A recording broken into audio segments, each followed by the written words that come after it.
Chapter 7. Spider-Man No More. Harry sat at the bar in the planetarium. "You're drinking too much, Harry," said Peter. "It's a party," said Harry. "And don't forget, I've just lost all my money on a crazy scientist.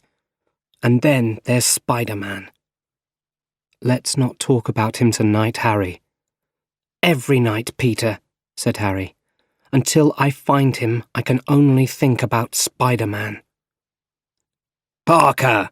shouted Jonah Jameson across the room.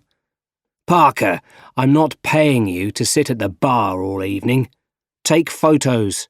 Take more photos. Take pictures of me and my wife with the city's most important people." Just then, a woman spoke into a microphone.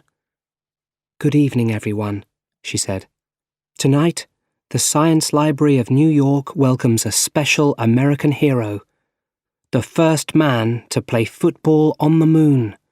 The great, the fine, the good-looking Captain John Jameson." The band played, and John Jameson came down some stairs. Peter was ready with his camera. But he couldn't take the picture. MJ was standing next to John Jameson, with her arm in his. She smiled as she looked at all the faces, but then she saw Peter. Later, Peter found MJ outside the party. "Hi," he said. "Oh, you," she said. "Listen, I'm sorry," he said. "There was trouble on the way to the theatre." She stopped him. "I don't know you," she said angrily, "and I can't think about you anymore. It hurts too much. Can I get you a drink? I'm with John. He'll get my drink. John has seen my show 5 times. Harry has seen it. Aunt May has seen it. My ill mother has seen it. Even my father has seen it. But my best friend? Oh no, he can't get to a theatre for 8 o'clock. After all these years, he's just an empty seat to me." A little later, John Jameson took the microphone. "I just want you all to know," he said, "the beautiful Miss Mary Jane Watson has just agreed to be my wife." MJ went up to John and kissed him. "Shoot the picture, Parker," said Jonah Jameson. "Shoot the picture!" Peter lifted the camera and took the picture, but he could only think about MJ. Was she lost to him now? He ran outside. He changed into his Spider-Man clothes and started to swing through the city. He felt better, but not for long. Suddenly there was no more webbing. He crashed down to the street. He tried again to shoot some webbing, but nothing happened. "Why is this happening to me?" he asked. He tried to go up a wall, but he crashed down again. He sat there for a moment. He saw an old Daily Bugle next to him. His Spider-Man photo was on the front page. The story was about Spider-Man and Doc Ock at the bank. They were taking the money together. Late that night, there was a storm in the city. Peter couldn't sleep. He was thinking about Uncle Ben. He thought about Uncle Ben's words, the words he said on the day he died. "With great power comes great responsibility." "I can't live your dreams anymore, Uncle Ben," said Peter. "I can't be Spider-Man. I want a life of my own." Peter got dressed. He took his Spider-Man clothes with him and went out. He came to a small street and threw his Spider-Man clothes away. "Spider-Man no more," he thought, and he went home. Chapter 8. An Ordinary Life. Peter sat in the theatre and watched MJ. He was enjoying the play so much. At one moment, MJ saw Peter. They smiled at each other, and for a few seconds she forgot her lines. After the play, they walked through Chinatown together. "You were so wonderful," he said. "You look different," she said. Well, I cleaned my shoes. I washed my clothes. I did my homework. I do my homework now. Do you want to get some Chinese food? Peter, I'm getting married.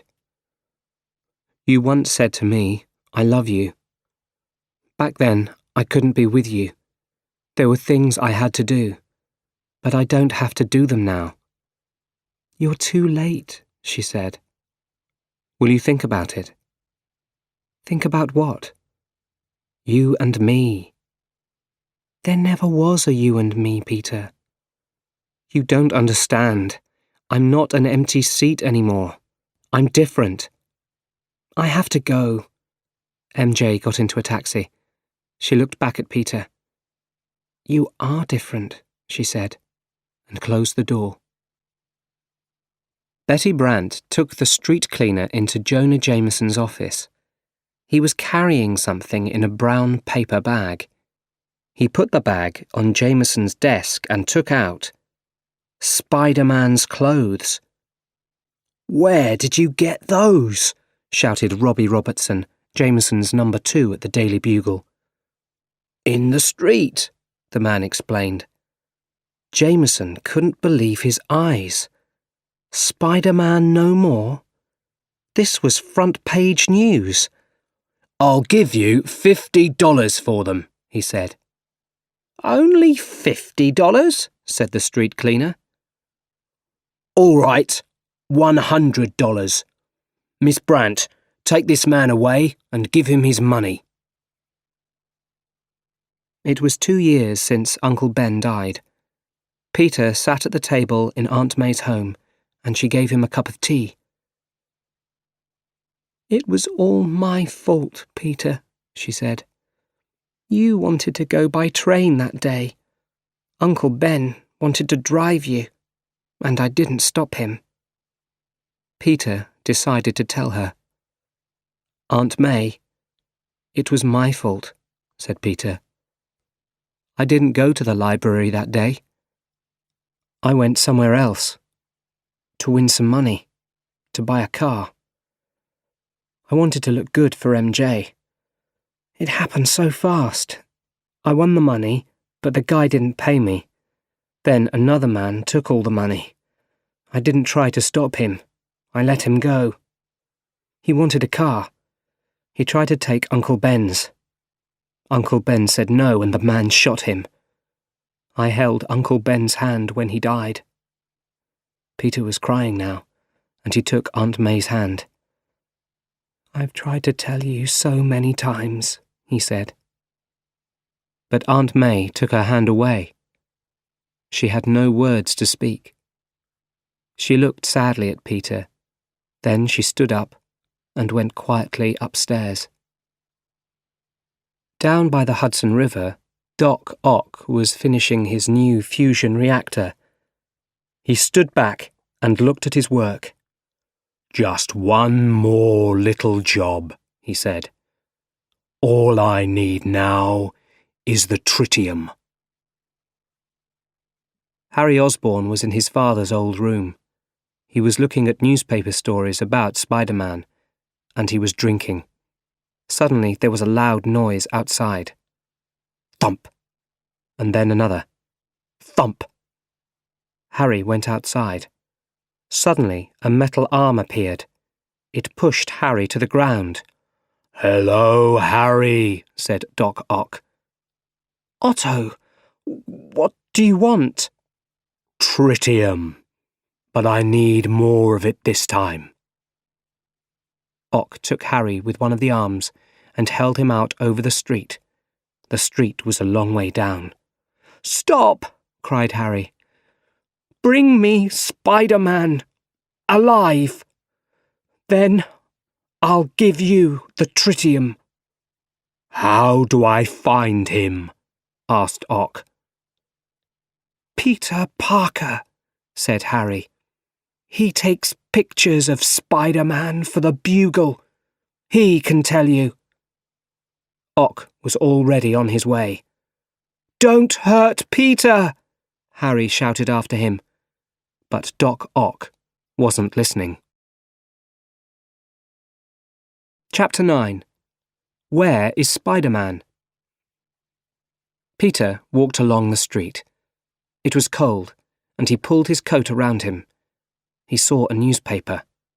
Crime up 75%, it said. Where is Spider-Man now? And then he heard people shouting. People were running past him. He followed them and saw a building on fire. Peter was going to take off his street clothes, and then he remembered. He was Spider-Man no more. "There's a child on the second floor," someone cried. The firefighters weren't there yet. Spider-Man no more, thought Peter. But Peter Parker can still help. He ran quickly into the building. Inside, he heard the child crying. The heat was terrible. Peter found the little girl and carried her down the stairs. The stairs fell into the fire behind them. Back in the street, he gave the girl back to her parents. "You did well, son," said a firefighter. Another firefighter came up. "Someone on the 4th floor didn't get out." Peter heard this, and he felt so bad. The next day, Peter got a message from Aunt May. When he arrived at her house, there were boxes of things all over the garden. "What's going on?" he asked. "The bank gave me another few weeks," she explained. "But I'm moving on. I found a small flat." "Why didn't you tell me?" "I can look after myself, Peter," said Aunt May. "And young Henry Jackson from across the street is helping me. He's carrying my boxes, and I'm paying him $5. "Listen, about my last visit," Peter started to say. "We don't need to talk about it," said Aunt May. "It was difficult for you to tell me, so thank you. And I love you, Peter." Young Henry Jackson came for another box. "Hi, Henry," said Peter. "You take Spider-Man's pictures, right?" Henry said. "Where is he?" He, wanted to try other things." "He'll be back, right?" asked Henry. "I don't know," answered Peter. "Henry wants to be Spider-Man when he grows up," said Aunt May. "Children like Henry need a hero. We all do. And I believe there's a hero in all of us, making us do the right thing." Does she know? Thought Peter. Back in the city, Peter took a lift to the top of a tall building. Do I still have a hero inside me? He asked himself. He looked across to the next building. I can do it, he thought. He ran fast to the edge of the roof and jumped. He flew across towards the next building. He felt great. Woohoo! I'm back! I'm back! He shouted. But then he started to fall. Down he went, faster and faster. Luckily, there were washing lines between the buildings. He caught one and swung down the rest of the way. He crashed into a wall and fell between two cars. Oh, my back! My back! He cried. John Jameson and MJ were sitting in MJ's flat. They were getting married soon, and they were talking about their big day. Don't you want to invite your friend, the photographer? Asked John. He's not my friend. He's just a really stupid guy, said MJ. She came over to John and looked into his eyes. What was she looking for? Put your head back for me, she said to him. Then she kissed him. Once, a long time ago, she kissed Spider-Man this way. This time wasn't as good. MJ sat in the window of a cafe with a cup of coffee. Peter walked in. Hi, said Peter. Thanks for coming, MJ smiled. Is everything okay? Asked Peter. MJ found it hard to answer. Do you remember, after my play at the theatre, You were different that night. I didn't want to listen, but I've thought about it. MJ looked into Peter's eyes, but Peter looked away quickly. Listen, he said.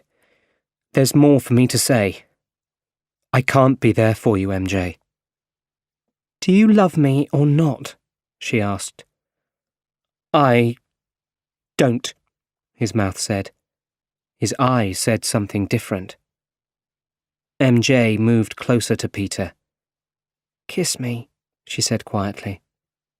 I need to know something, just one kiss. MJ closed her eyes and moved towards Peter. Peter wanted to kiss her so much, but he was listening to his spider sense. Something terrible was going to happen. Suddenly he took MJ in his arms. He pulled her with him to the floor. Half a second later, a car crashed through the big glass window of the cafe.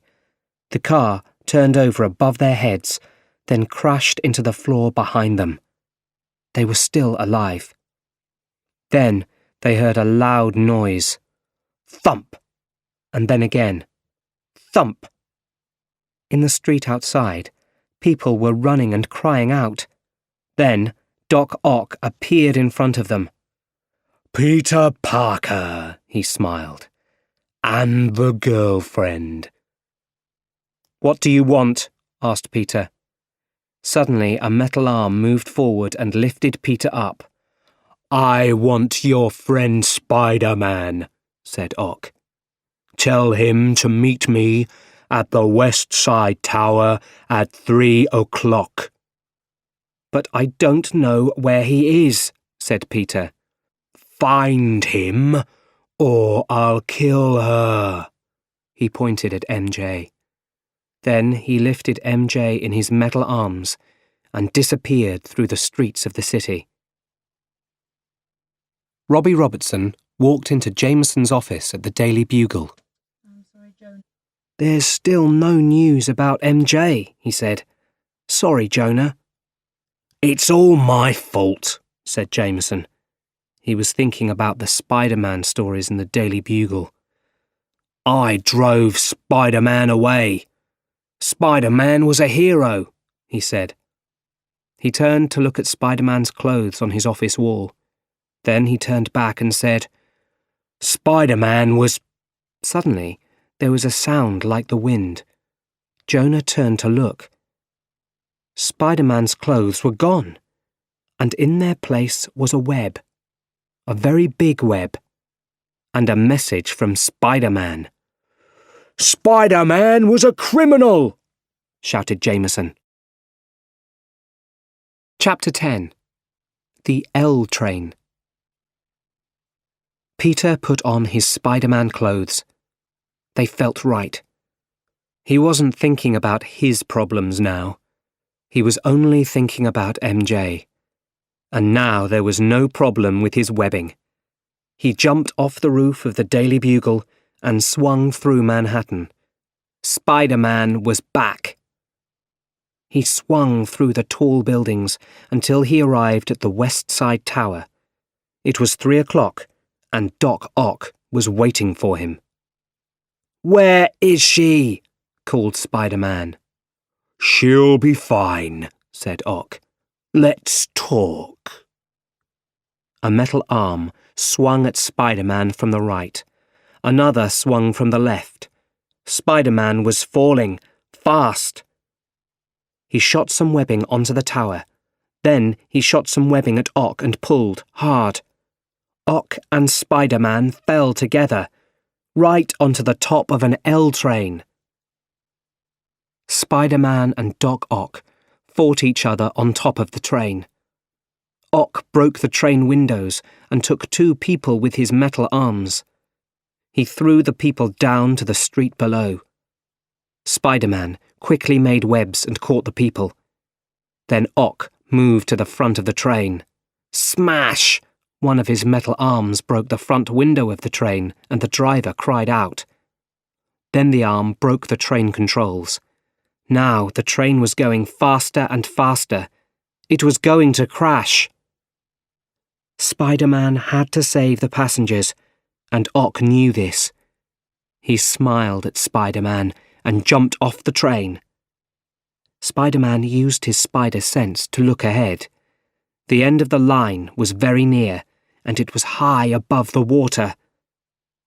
He shot webbing onto a building on one side and a building on the other side. But the webbing just pulled off bits from both buildings.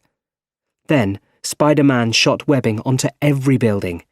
He held all the lines of webbing in his hands. His body was ready to break. The train reached the end of the line and stopped just in time. The passengers pulled Spider-Man into the train. They lifted him above their heads. Very carefully, they put him on the floor. Then, slowly, Peter opened his eyes. He saw lots of faces looking down at him, faces of men, women and children. And Spider-Man was their hero. Slowly, Spider-Man stood up. But just then, Doc Ock appeared. He pushed Spider-Man to the floor, and this time, Spider-Man couldn't get up. It was a stormy night, and Harry was drinking in his father's old room. Suddenly, he turned around, and Doc Ock was standing there, with Spider-Man in his arms. Ock dropped Spider-Man onto a sofa. "And the tritium?" he asked. Harry unlocked a secret cupboard. A long metal arm pushed Harry away and took out the tritium. Then Ock disappeared quickly into the storm. Harry moved slowly towards Spider-Man. He took a knife from his father's desk. His face was white and angry. He lifted the knife above Spider-Man. "First, let's see your face," he said. "I can look into your eyes as you die." In the light from the storm, Harry looked at the true face of Spider-Man. He stood back and dropped the knife. "Peter! No, it can't be!" Peter looked into Harry's eyes. He got up quickly. "Harry," he said, "where is she?" Peter was only interested in one thing. "He's got MJ!" "No!" Harry couldn't believe it. "He only wanted the tritium!" "Tritium?" shouted Peter. "He's building the reactor again. When that happens, she'll die, and half of New York will die too." "Peter, you killed my father." "There are bigger things happening right now," said Peter. "Harry, please, I have to stop him." Chapter 11. The Fireball. In the building on the river, metal cables held MJ to the wall. "You've got everything you need," she shouted at Doc Ock. "Now let me go." "I can't let you go. You'll call the police." Ock started a fusion reaction. A small ball of fire appeared in the center of the reactor. It started to grow. High above MJ, someone climbed quietly into the building. "Surprise!" called a soft voice. MJ looked up. It was Spider-Man. Suddenly, a metal arm swung towards Spider-Man and he jumped to the floor. "Stop the reactor, Ock," said Spider-Man. "You're going to hurt a lot more people this time." He tried to jump over Ock to the reactor's cables, but two metal arms threw him through the roof and out of the building. Moments later, Spider-Man swung back in. He hit Ock hard with both feet. They both went down through the floor into the water. The ball of fire was bigger now. It started pulling metal into its center. It pulled the metal cables around MJ. She screamed as her body flew towards the fireball. Spider-Man shot webbing at her and pulled her back from danger. "Run!" he shouted to MJ. A metal arm lifted Spider-Man up and threw him to the floor. Ock then lifted him up by the foot. A knife came out of one of the metal arms. Ock was going to kill Spider-Man. Spider-Man shot webbing around the reactor cables and pulled. As the cables touched one of the metal arms, the energy from the fireball went into Ock. He flew back and crashed onto the floor. At last, Spider-Man pulled the cables out of the wall. He looked at the reactor. It was still going. It didn't need the cables anymore. It was getting bigger and bigger. "Dr. Octavius!" called Spider-Man. Peter tried to think. He showed his real face to Otto. "Peter Parker," smiled Otto. "Brilliant, but lazy." "We must stop the reactor," Peter said. "I can't stop it," said Otto sadly. "I won't stop it." "You once told me we must use science for the good of the world." "These arms have changed you," said Peter. "Don't listen to them." Peter was right. Otto knew that. Fusion was his dream, but he was ready to leave his dream now. "Listen to me now," Otto shouted at the arms. "Listen to me." At last, he could control the metal arms. "Now, how do I stop the reactor?" asked Peter. "Tell me." "We can't stop it," said Otto. "But maybe the river. Drop it in the river." Peter turned to the reactor, but a metal arm caught him. "I'll do it," Otto said. Peter turned to MJ. She almost cried when she saw the true face of Spider-Man. It was Peter. Now she understood everything.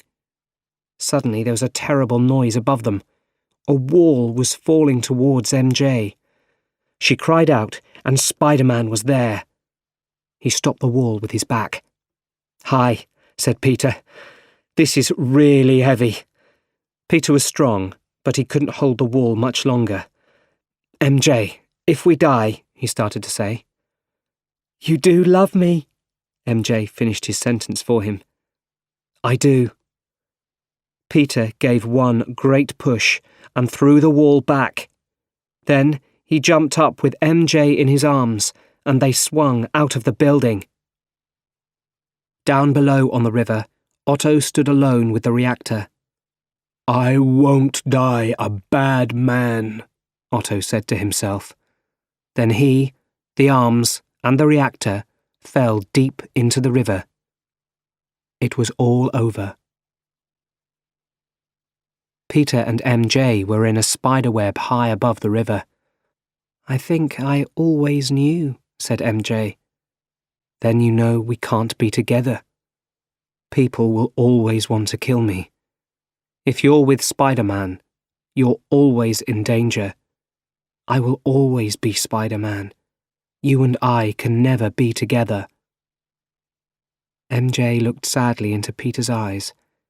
Then he gave her a line of webbing, and he moved her slowly down to a boat below. John Jameson was there. He ran up to MJ and took her in his arms. But MJ was still looking at Spider-Man high above them.